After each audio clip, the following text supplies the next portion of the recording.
Nobody is coming to save you. That's the best news you've ever heard. Neville Goddard taught that the deliverer you have been waiting for has been waiting for you to remember that he lives inside your own imagination. There is a moment in the 17th chapter of Luke, verse 21, where a question is asked about when the kingdom is coming, and the answer given is this: "Behold, the kingdom of God is within you." Luke 17:21.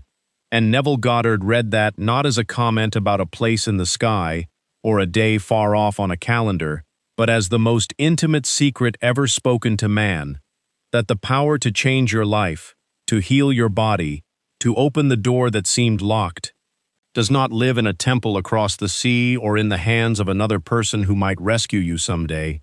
It lives in you, right now, closer than your own breathing. And when you finally stop looking out there for the kingdom and start living from the awareness that it is already within, everything that looked impossible begins, quietly, to rearrange itself around you.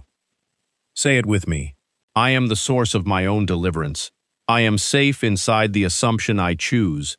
Imagination creates my reality. And again, I am the source of my own deliverance. I am safe inside the assumption I choose. Imagination creates my reality. Before we go further, drop the words "it's done" in the comments below. Right now, let that be your small vow that you are done waiting on the outside for what has already been finished within. The first key is this: nobody is coming to save you, and I want you to feel the relief in that sentence rather than the fear.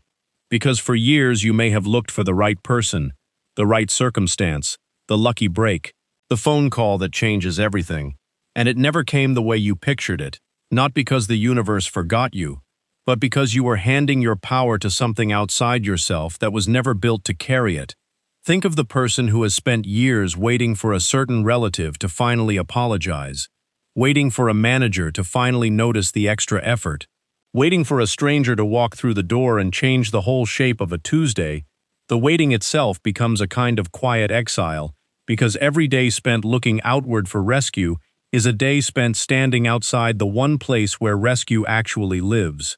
Neville Goddard said imagination is the only redemptive power in the universe, meaning the rescue you seek is not a person, it is a state of consciousness, and states of consciousness are entered through assumption, not through circumstance, not through someone else's permission.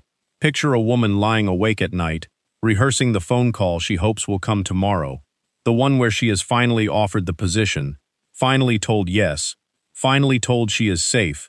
She has quietly made her deliverance depend on another person's voice, on a ringing phone, on timing she cannot control.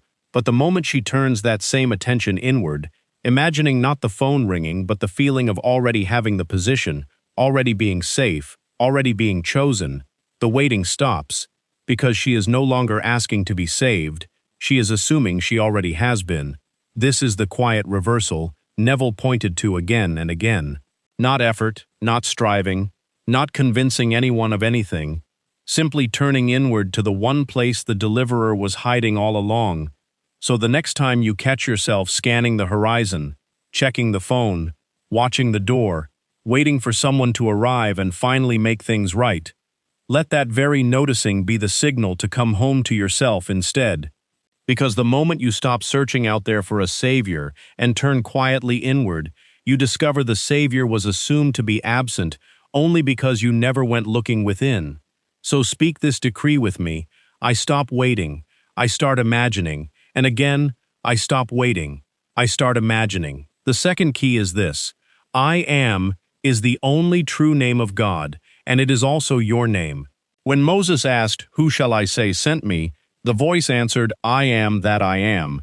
And Neville Goddard taught that this was not a title for a distant deity, but the disclosure of the very awareness that says, I am tired, I am afraid, I am broke, I am healed, I am loved. Every time you say I am, you are speaking the creative name over your own life. And whatever you attach to those two words, consciousness takes as command and begins to build into form. Think of a woman standing at her kitchen counter every morning, coffee in hand, saying under her breath, I am so behind, I am always running late, I am the one nothing works out for. She does not think of these as prayers. She thinks of them as harmless complaints, small, honest observations about her day. But Neville Goddard would say, she has just used the holiest name in the universe to summon more lateness, more disorder, more disappointment into the very afternoon that has not even happened yet, because the deeper mind does not distinguish between a prayer spoken in a temple and a complaint muttered over coffee. It hears "I am," and it obeys. It builds accordingly. So if you have been saying, "I am stuck," "I am unlucky," "I am always the one things happen to," you have been unknowingly worshiping at the altar of your own limitation, using the highest power you possess to decorate a prison. And the tragedy is never that the power failed you. The power never fails. It is only ever that it was pointed in a direction you did not intend. The way out is not to fight the circumstance. It is not to argue with the traffic or the bills or the diagnosis. It is to quietly change what follows "I am," to stand guard at the door of that sentence the way a person would stand guard at the door of a temple, letting only the visitor you desire cross the threshold, because whatever crosses becomes the substance of your world. Imagine that same woman at the counter, now saying instead, "I am ahead of schedule. I am supported. I am the one things work out for." Feel how different the whole day already tastes before a single outer thing has changed.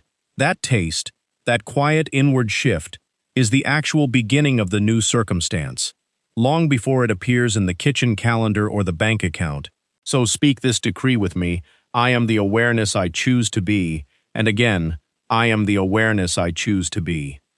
The third key is this: imagination is God, not a metaphor for God, not a poetic way of describing some greater power tucked away in a temple or a sky far above you, but the actual creative power at work in you and in every person who has ever lived. And if that sentence feels too large to hold, sit with it anyway, because Neville Goddard said it plainly, that the entire objective world was once nothing but a subjective feeling. Someone imagined the chair beneath you before it was ever cut and joined and sold. Someone imagined the very screen carrying these words into your ear before it existed anywhere but in a quiet, private vision. And long before either of those, someone imagined a wheel, a doorway, a song, a way home. And each of those things crossed from the unseen into the seen by no other bridge than imagination, held until it hardened into fact.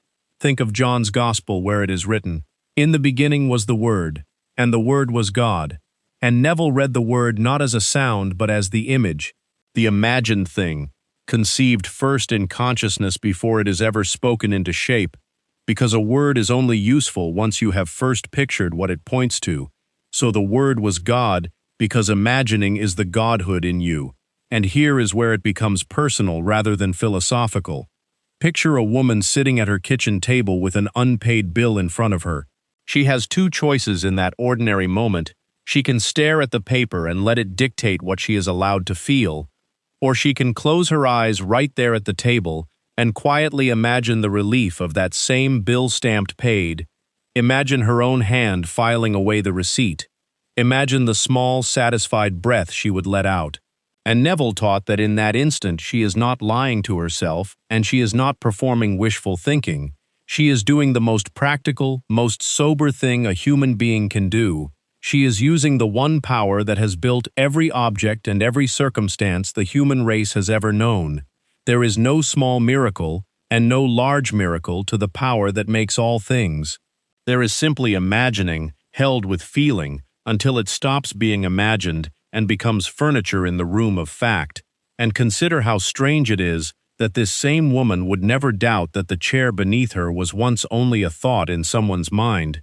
She sits on that proof every day without noticing it, yet she hesitates to trust the very same power when it is her own turn to use it. This is the quiet forgetting Neville spent his whole life trying to undo, that you have been leaning on imagined things your entire life. The roof over your head, the road beneath your car, the very language forming in your mind right now. All of it once existed only as a picture held long enough to become solid.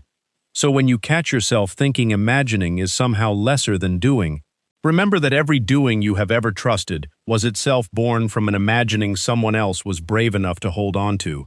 And the reason so many pass by this key without ever picking it up is that they were taught imagination is for children, for daydreamers, for people who have not yet grown serious about life, when in truth, it is the very substance the ancients bowed to and called God, working quietly in you this very hour as your own wonderful human imagination.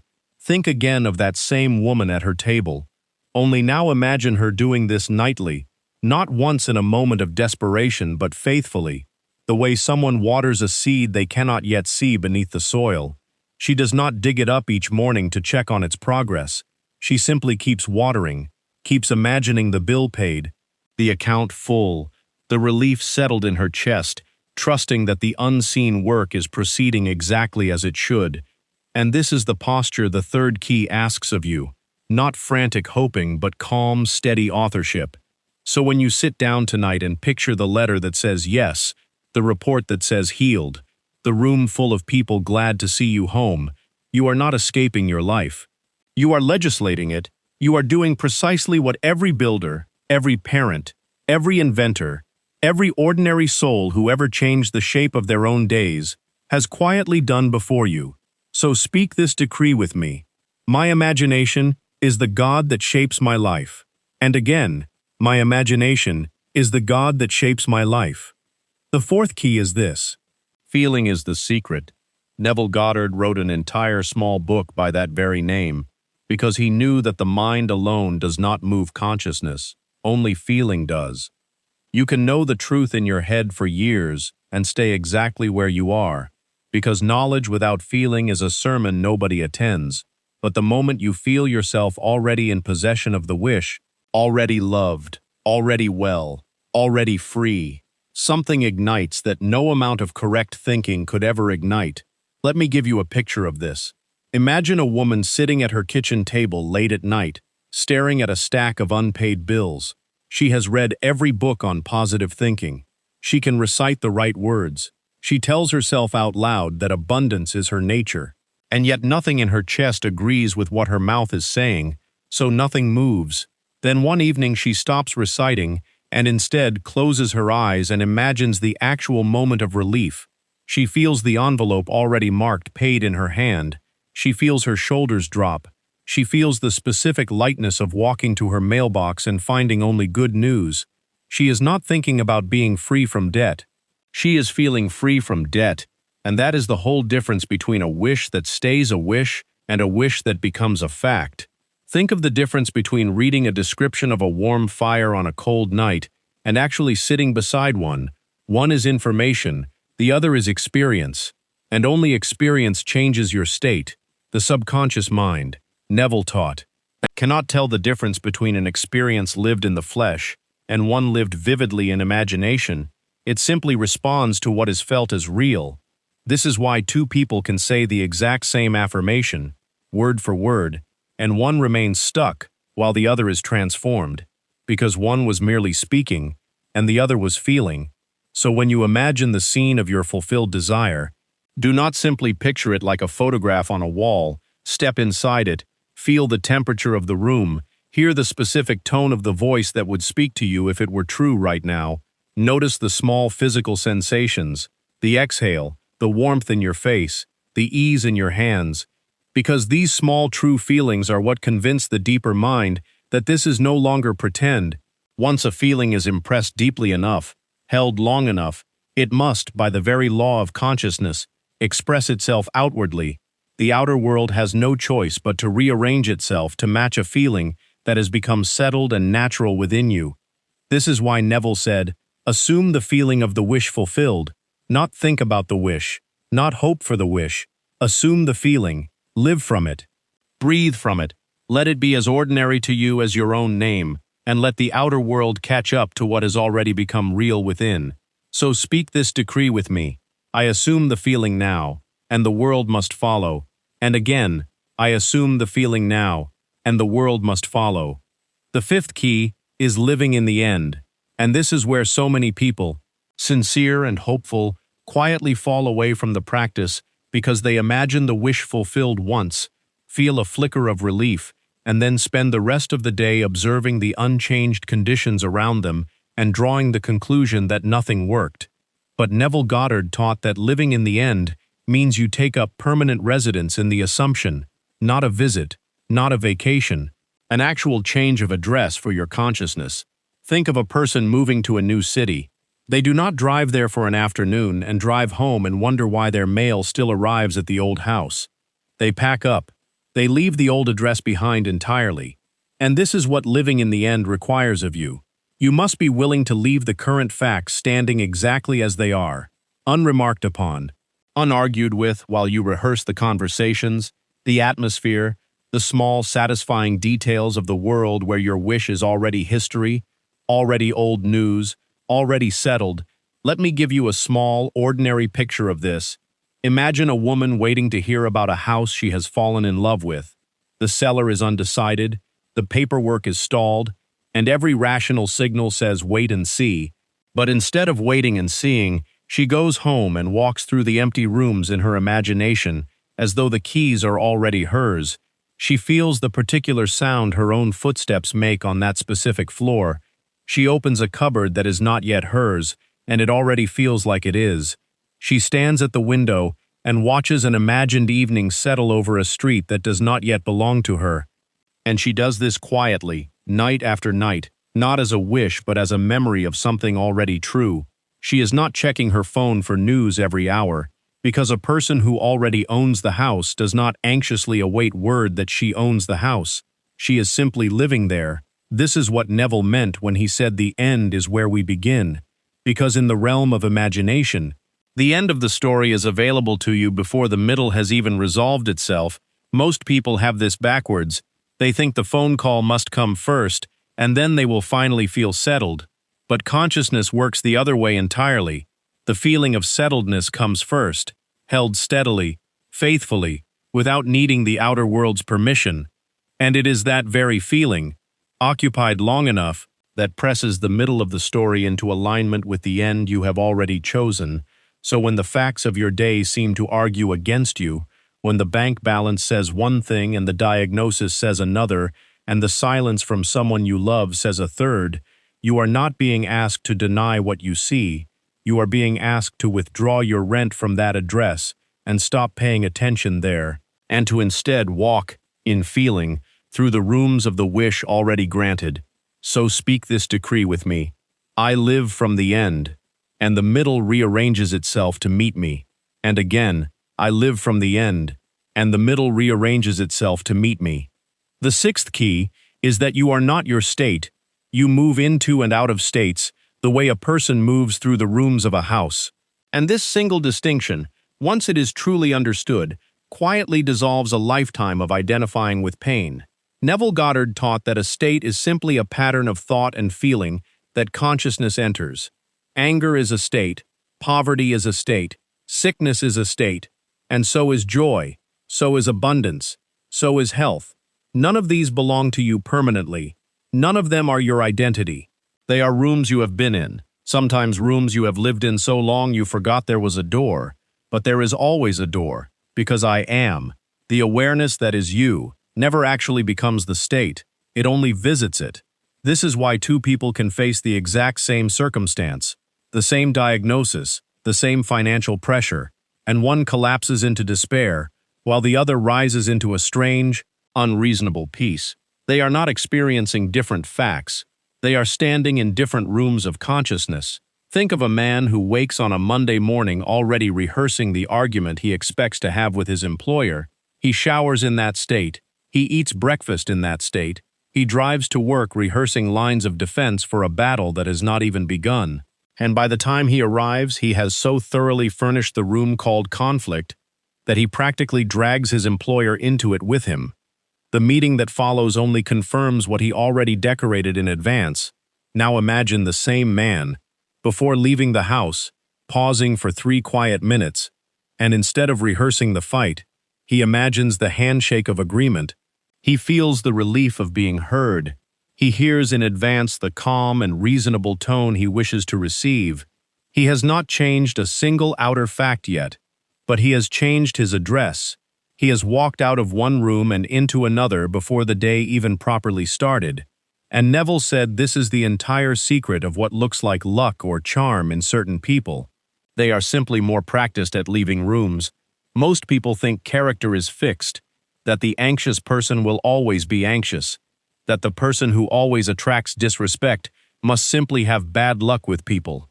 But character in this teaching is not a wall, it is a wardrobe.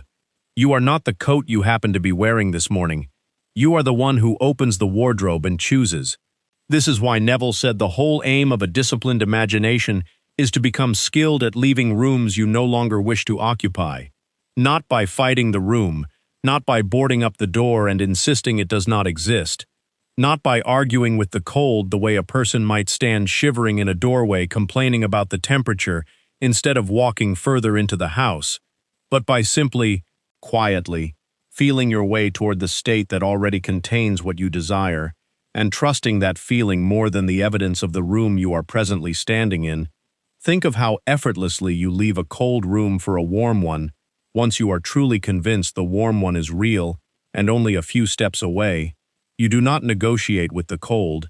You do not hold a meeting about the cold.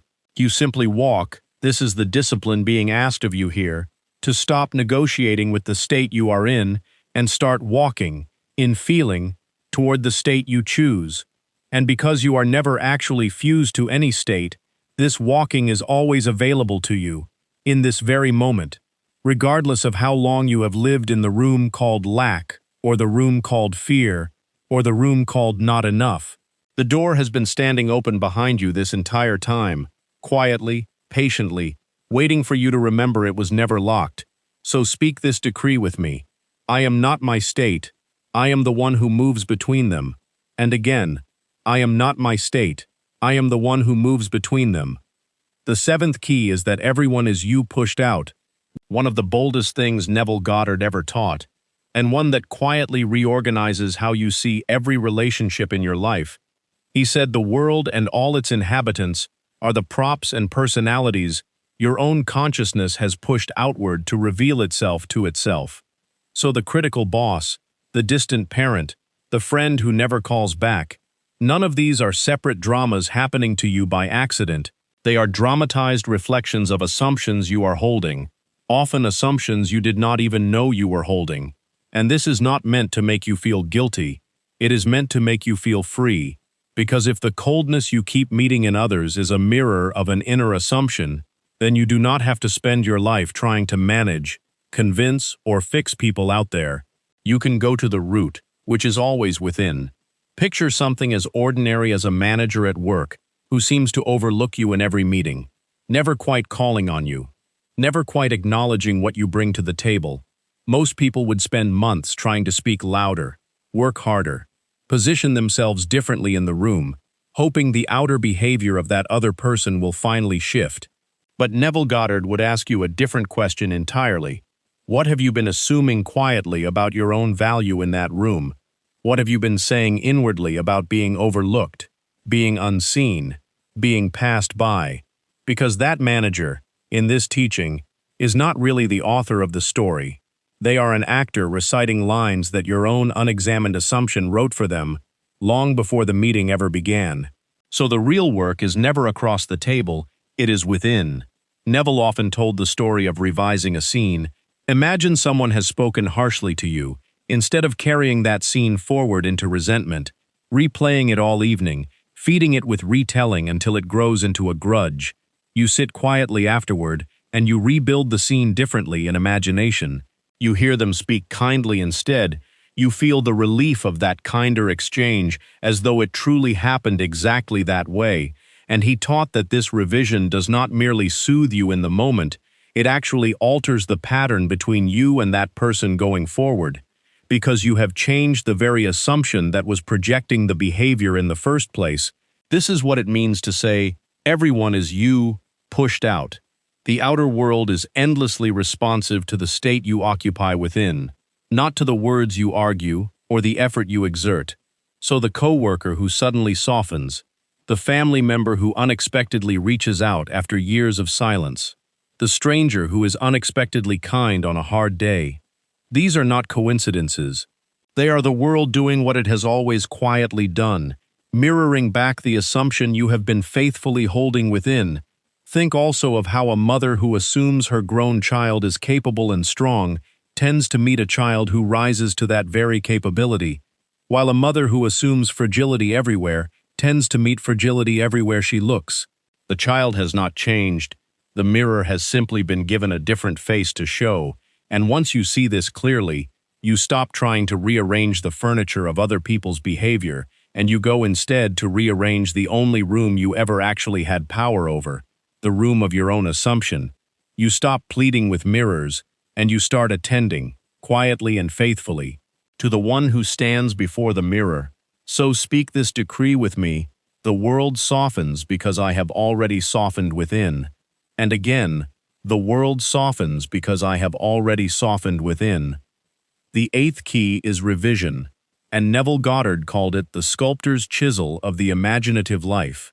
Because if imagination truly creates reality, then it must also be able to reshape what has already happened, not by pretending the past event did not occur in the world of appearances, but by refusing to let it stand unrevised as the final word in your consciousness. He taught a simple nightly practice. Before sleep, walk back through your day and find the scenes that did not please you, the tense exchange, the disappointing news, the moment you felt small or overlooked, and instead of replaying them as they were, replay them as you wished they had been. If someone spoke unkindly, hear them speak with warmth.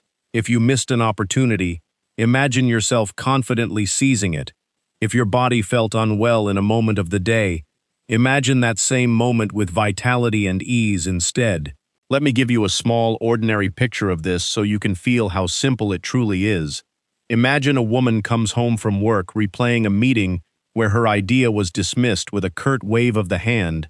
All evening she carries the sting of it, rehearsing the dismissal again and again without even meaning to, feeding it more reality with every replay. But suppose instead, before she sleeps, she sits quietly and runs the scene again on her own terms. She hears the same room, the same faces, but this time the response is warm. Her idea is met with nods, with a voice saying that is exactly what we needed. She feels the small glow of being heard, and she stays with that glow instead of the sting until she drifts off inside it. This is not denial. She is not lying to herself about what occurred. She is simply refusing to let an unrevised scene keep writing her tomorrow. And here is the part most people rush past. You must feel these revised scenes as genuinely satisfying, not as an exercise you are performing to feel better about yourself, but as an actual correction being made to the permanent record of your life. Because Neville taught that the imaginal act, vividly felt, is as real and as causative as the deed, meaning the revised scene, held with feeling, becomes for consciousness exactly as true as the original event, and being closer to you in time, being freshly impressed just before sleep when the mind is most receptive, it tends to become the operative version going forward. This is not self-deception, this is authorship. Most people walk through their days as passive recorders of events, letting whatever happened simply calcify into their identity and their expectation for tomorrow, carrying yesterday's disappointments forward, like unpaid debts that keep collecting interest. But revision teaches you to be an editor instead of merely a stenographer, to say, this happened, but it does not get the final word. I get the final word and I say it happened differently. Think also of the small daily frictions nobody thinks to revise, the sharp word from a spouse over breakfast, the slow driver who made you late, the tired sigh from a child when asked to do a chore. These seem too small to matter, and yet they are exactly the scenes that quietly accumulate into the tone of a life. Revise them too. Sit with the breakfast exchange and hear it gentler. Feel the morning arriving smoothly instead of tensely, because nothing that touches your feeling is too small for the chisel. And quietly, over weeks, you will notice that the pattern of your days themselves begins to shift. Fewer scenes worth revising appear, because the assumptions producing them have been rewritten at the root. The same argument stops repeating itself with the same person. The same delay stops finding you on the same errand, not by accident, but because you have gone upstream to the place where such scenes are authored, and taken the pen back into your own hand. So speak this decree with me: I revise the day, and the day obeys the revision, and again, I revise the day, and the day obeys the revision. The ninth key is persistence in the assumption, carried through the door Neville Goddard called the state akin to sleep. And this is the key that ties every other key together. Because knowing that nobody is coming to save you, knowing that I am is the creative name, knowing that imagination is God, that feeling is the secret, that you live in the end, that you are not your state, that the world mirrors you, that revision can rewrite the past. All of it remains theory until you actually practice entering the deep, drowsy, almost sleeping state where the conscious, arguing, doubting mind has quieted down, and the deeper mind lies open and receptive. Neville described this as a state akin to sleep, not sleep itself, but that delicious threshold just before it, the same drowsiness you feel curled beneath warm blankets on a slow morning. And he taught that in this state, the imaginal act, however brief, sinks in far deeper than any amount of daytime effort or wishful thinking, because the critical, reasoning faculty that usually stands guard at the door of belief has finally grown quiet and stepped aside. So the practice is this: each night, as you feel yourself growing pleasantly drowsy, choose one small sensory scene that implies your wish is already fulfilled. Not a whole story, just a single vivid touch. The feeling of a hand shaking yours in congratulations, the weight of keys to the new home in your palm, the sound of a voice saying the very words you long to hear. And you let that single scene repeat gently, like a lullaby, over and over, feeling it more real each time than the room you are lying in, until sleep simply takes you inside that feeling. And here is what most people miss. Neville insisted that persistence matters more than intensity. One vivid, drowsy session tonight will do more than a week of anxious daytime visualization. But returning to that same assumption night after night, without breaking faith with it, without checking the outer world for evidence and losing heart when the evidence has not yet caught up, is what causes the assumption to harden from feeling into fact. Think of a sculptor pressing the same shape into wet clay night after night. Each pressing does not need to be dramatic. It only needs to be faithful. And clay, given enough faithful pressing, always eventually holds the shape. This is your consciousness, patient, obedient, and utterly faithful to whatever you persistently assume. So on the nights when nothing seems to be moving, when the facts of your life still look stubbornly unchanged, remember that the clay is still being pressed. The shape is still being formed beneath the surface, where your eyes cannot yet see it, and your only work, your entire work, is to keep returning, drowsy and unafraid, to the one feeling you have chosen to call true. So speak this decree with me: I return to the feeling, faithfully, until it is fact. And again, I return to the feeling, faithfully, until it is fact. Here is the whole picture. Nobody is coming from outside to save you, because the power was placed within you from the very beginning. I am is your true name and the ground of all creating. Imagination is the God doing the creating. Feeling is what makes the creating stick. Living in the end is the address where you must quietly reside. Remembering you are not your states frees you to leave any room you no longer wish to occupy. Seeing the world as you pushed out returns all your power from other people back to yourself. Revision lets you edit yesterday, so it stops writing tomorrow. And persistence in the drowsy, receptive state akin to sleep is what presses the feeling deep enough to become fact.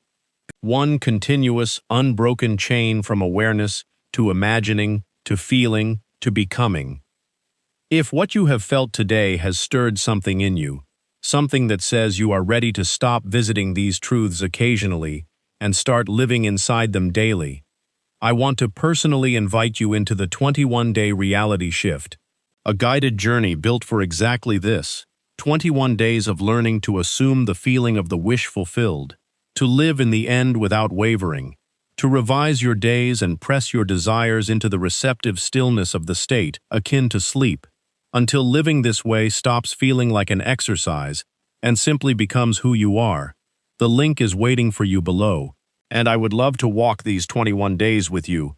So let us say the final affirmation together one more time. I am the source of my own deliverance. I am safe inside the assumption I choose. Imagination creates my reality. Nobody was ever coming to save you, because the one you were waiting for has been imagining through you all along.